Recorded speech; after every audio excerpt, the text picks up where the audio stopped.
course, when we talk about the ultimate use of violence by a state, we usually then sometimes talk about when use of force or violence is directed outside of the state, and typically we talk then about war.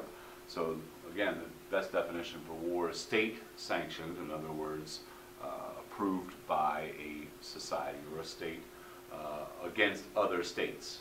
Again, this can also sometimes be concerned inward when we talk about civil wars, but for the most part we're going to kind of concentrate on the idea of war between states.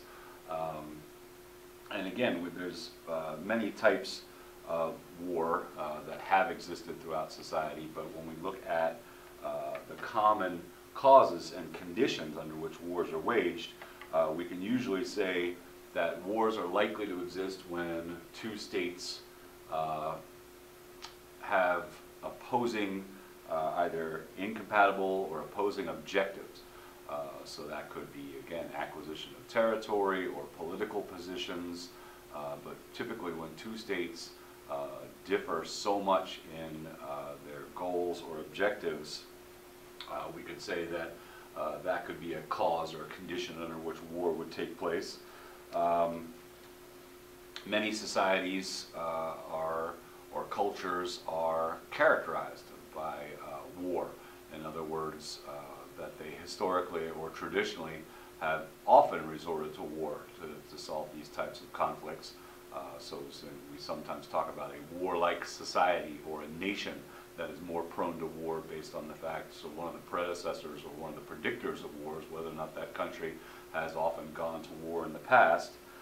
We can definitely say, in a sense, there are some types of, again, to use a metaphor, analogy, fuel to the fire. So there are other conditions which sometimes fuel war. So if a condition of war exists, there can be some exacerbating conditions or circumstances which would make it more likely for a nation to go to war. And certainly the idea of revenge, or the idea that there's some type of score to settle between two societies, could contribute to the idea of societies going to war. The idea of one society wanting to dominate another society that it perceives as being weaker, or especially a society that has perhaps resources that the stronger society craves. Societies will sometimes go to war for the purposes of prestige or maintaining their honor, that it becomes sometimes what we could say is exercising national pride. A lot of times, if one society perceives perhaps an ethnic or similar group within another society that it wants to protect, or in some cases reclaim. So again, wars have been fought for the conditions of preserving group unity. A lot of times within a society, leadership, whether or not that's groups or individuals, feel the need to protect their position and use war as a means of kind of unifying the society behind them. We can definitely say also ethnic differences and tensions have definitely contributed to situations in war. And the idea of beliefs, whether or not those are political, ideological, religious beliefs, have often been the source of conflict between states. One of the typical ways that war is most often achieved is through a process of dehumanization of the opposing people in the other state. So the idea that reducing people to the level of objects makes it much easier for leaders or governments to justify a state going to war against somebody else.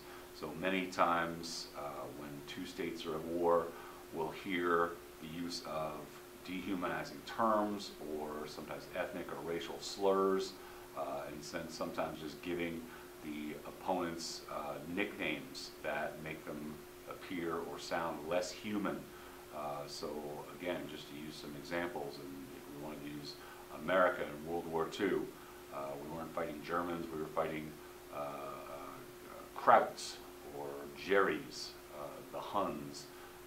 Against the Japanese, we were fighting Japs or Nips. Again, these are derogatory terms, but when we apply those to the citizens of other countries that we're fighting, it somehow dehumanizes or makes them less than people and garners more support within the society for other people. So, and again, these acts of war which are committed then are sometimes more easily tolerated. So just obviously when we talk about war, we talk about the mass killing of other people, but also other acts like brutality or torture or other things we might call war crimes become more easily accepted because one society has dehumanized the people of another society. Which brings us to the difference between war and terrorism. Again, this is obviously a very important, but also say in a lot of ways difficult topic to address in modern society when we know so much about and we hear so much about terrorism in society. And again, a basic definition of terrorism is the use of violence to create fear to achieve political goals. Okay? And we typically think of terrorism as being perpetrated or used by groups that are at some type of political and military disadvantage, or groups that have very small numbers. So even in modern society, we talk about groups like ISIS, and we say that they are terrorist groups because they either don't maintain or have the ability as a state. So again, they're not identified by the international community as a country or a state of themselves, or they're a group that is considered, again, to have radically divergent opinions than most other groups in society that use violence, acts of violence, to try to achieve their agendas or goals. Again, sometimes the distinguished or differentiation between war and terrorism is very difficult to achieve, especially, again, I mentioned earlier, civil wars. So let's say within a society, one group is trying to achieve political means and reverts to acts of violence to do that. In some cases, that might be considered a civil war, and in other cases, it might be considered terrorism. And typically, the distinction is made by the group in power. Okay? So if again, we talk about the American Civil War, but even the terminology that was used in our own society when we were fighting among ourselves was rebels for the Confederacy. Now we distinguish that as a war because, at least in some ways, the Confederacy, not in some ways, the Confederacy did follow the rules for setting itself up as a nation. So there actually was Confederate States of America that had a government and forms of laws and things like that. So we're much more likely to call that a war, a civil war, than we would be to say that there was a group of people largely originating in the South in the United States who were committing acts of terrorism. But it could be just as easily said at the time that the United States government, the federal government at the time, did consider the Confederacy a terrorist group.